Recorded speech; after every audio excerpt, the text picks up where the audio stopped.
आज की वीडियो में मैं आपके साथ जो शेयर करने जा रहा हूँ वो ये है कि चाहे आपने कॉमन कार्प रखी हुई हो या तिलापिया रखी हुई हो, उसको किस परसेंटेज से फीड देनी चाहिए और उसको कितने ग्राम फीड देनी चाहिए, इसके बारे में तफसीलन आपके साथ जो इन्फॉर्मेशन है वो मैं शेयर करने जा रहा हूँ।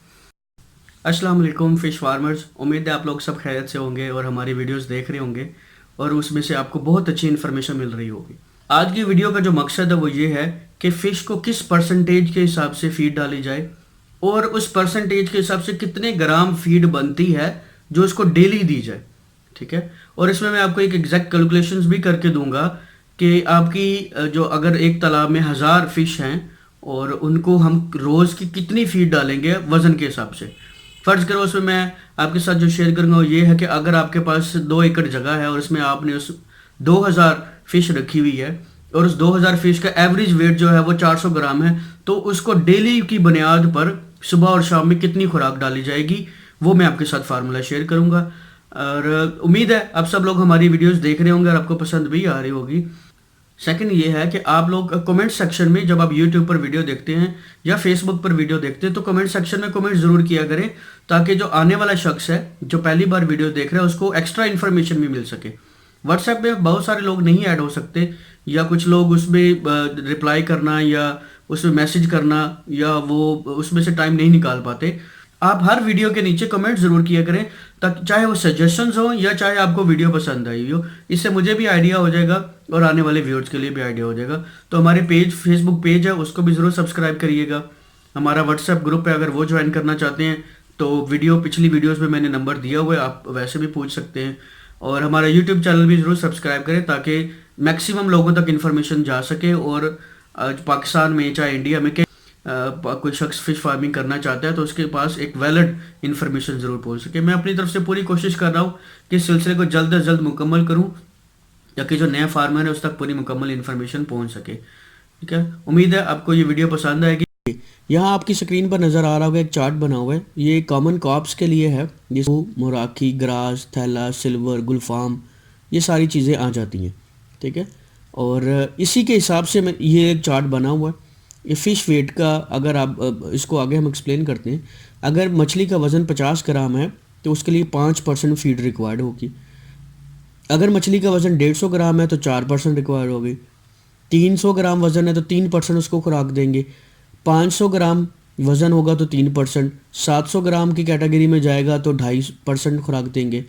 1000 ग्राम वज़न हो जाएगा तो 2% देंगे। वो चलते चलते आप देखें कॉर्नर में 2000 ग्राम वज़न होगा तो 1% देंगे, और अगर 2000 से ज़्यादा वज़न है तो इसको 0.05 यानी ½ % देंगे। एक चीज़ आपने नोट की होगी, जैसे जैसे वज़न बढ़ता चला जा रहा है खुराक की परसेंटेज कम होती चली जा रही है। हम बेसिकली एक प्रॉपर ग्रोथ लेना चाह रहे होते हैं, इसलिए हम ये परसेंटेज यूज़ करते हैं। अच्छा, इसमें एक एहतियात इस चीज़ की ज़रूरत बढ़तीएगा। कुछ लोग ये होते हैं कि वो बहुत ज़्यादा फीड डाल देते हैं, यानी फ़र्ज़ करें अगर आपके सीड को 5% फीड रिक्वायर्ड है, आप उसको 10% डालना शुरू कर देते हैं तो इससे नुकसान होता है, फ़ायदे के बजाय नुकसान होता है। पानी में बीमारियां पैदा होना शुरू हो जाती हैं। ओवर वेटिंग की वजह से मछली में बहुत सारी बीमारियां पैदा होना शुरू हो जाएंगी। आज मैं एक इंडियन फार्मर को देख रहा था, वो बता रहा था कि ओवर फीडिंग की वजह से उसकी पंगासिस में एक अजीब किस्म के डिजीज़ आ गए, पानी में भी मसला पैदा हो गया और उसकी मछली को भी डिजीज़ आ गया। तो एक बात ये जहन में रखिएगा कि ये जो चार्ट आपके सामने दिए गए ये इंटरनेशनल स्टैंडर्ड चार्ट है, यानी अगर आप पूरी दुनिया में इसको देखेंगे तो आपको यही परसेंटेज अप्रॉक्सीमेटली मिलेगी जिसको फार्मर मद्देनज़र रखते हुए अपनी मछली को खुराक देता है।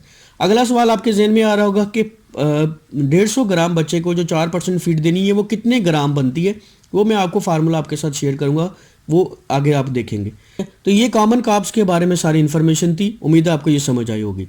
अब हम चलते हैं तलापिया की तरफ।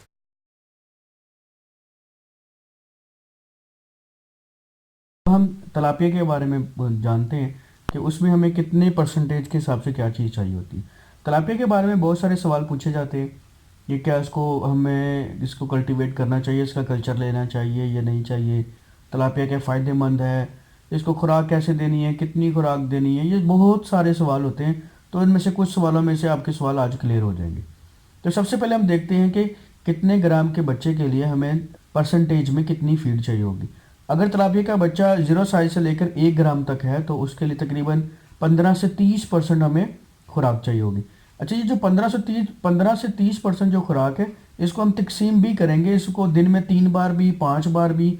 इवन कि कुछ फार्मर तालाब में, नर्सरी में जब तलापिया का बच्चा रखते हैं, दिन में 10 बार भी फीड कराते हैं। लेकिन उसका मुकम्मल जो इन्हसार है वो डिपेंड करता है कि वो फीड किस तरह ले रहा है। अगर तो तलापिया का सीड बहुत अच्छे से फीड ले रहा है तो आप उसको दिन में मल्टीपल टाइम्स फीड करा सकते हैं। लेकिन अगर कोई इशू आ रहा है तो आप उसको उसके ऊपर खुराक डालकर बार बार उसको वेस्ट ना करें। इसी तरह अगर हम आगे चलते हैं, 1 ग्राम से 5 ग्राम का बच्चा है तो उसके लिए हमें 10 से 15% फीड चाहिए होगी। अगर तलापिया के सीड का साइज़ जो है 5 ग्राम से लेकर 25 ग्राम के दरमियान में है तो हमें उसको फीड कितने परसेंट करवानी है? 5 से 10%।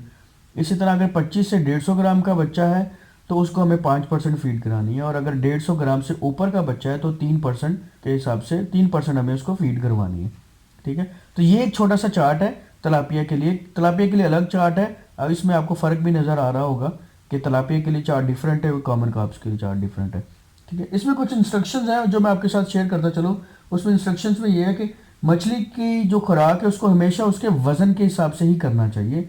यानी ऐसा ना हो कि मछली का वज़न 5 से 25 ग्राम है और आप उसको फीड दे रहे हैं 15 से 30 ग्राम, 15 से 30% वाली। तो इससे क्या होगा, मछली तो खुराक इस्तेमाल करेगी लेकिन ज़ाया उससे ज़्यादा करेगी, तो फार्मर की कॉस्ट बढ़ जाएगी, पानी भी ख़राब होगा और मछली को डिजीज़ आने के यानी बीमारी लगने का भी खतरा है।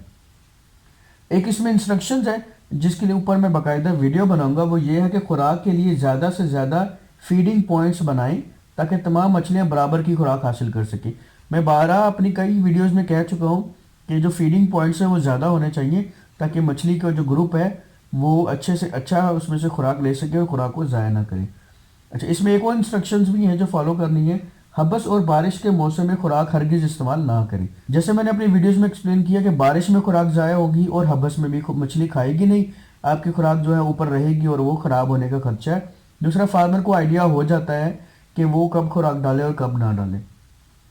दूसरा ये है कि एक ये भी इंस्ट्रक्शन दी जाती हैं कि खुराक दिन में सिर्फ 2 बार इस्तेमाल करें।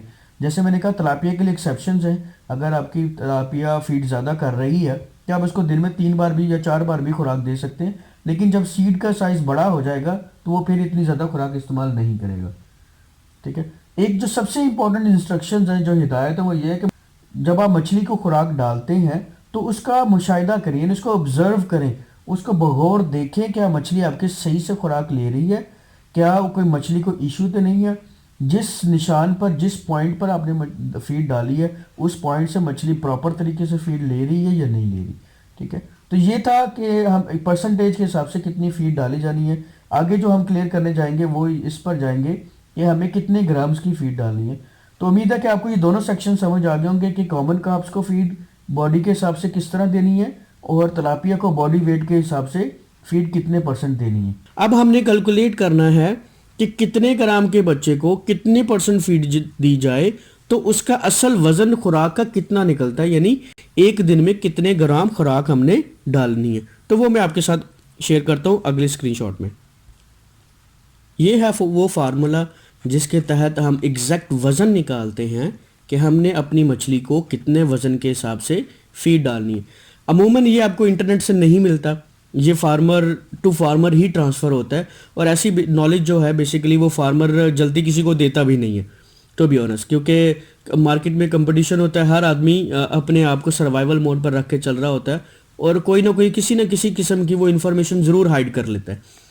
तो ये फार्मूला मैंने आज जैसे ग्रुप में शेयर किया था, मैं इसको आगे एक्सप्लेन करता हूँ। इस फार्मूले में बेसिक 3 से 4 चीज़ें हमने देखनी है। सबसे पहले हमने देखना है कि आपके तालाब में टोटल मछली कितनी है, ठीक है, और उसका एवरेज वेट कितना निकलता है। सबसे पहले अगर आप देखेंगे तो इसमें लिखा रहा है वेट ऑफ सिंगल फिश, एक मछली का वजन कितना निकला है उसको मल्टीप्लाई करेंगे कि कितनी फीड रिक्वायर्ड है डिवाइडेड बाय 100।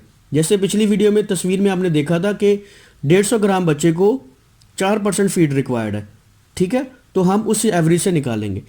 नीचे देखें तो उसमें लिखा हुआ है कि कितनी एवरेज निकली है, यानी जितना सीड टोटल है उसका एवरेज क्या निकला है, उसको number of fish in the pond, तालाब में कितनी मछलियां हैं, यानी जो रिजल्ट हमारा निकलेगा हम उसको उससे ज़रब देंगे कि तालाब में मछलियां कितनी हैं। इसके मिसाल के तौर पर लेते हैं, आपके पास एक तालाब में 1000 मछलियां हैं, उस 1000 मछली का जो वज़न है वो 10 ग्राम वज़न है।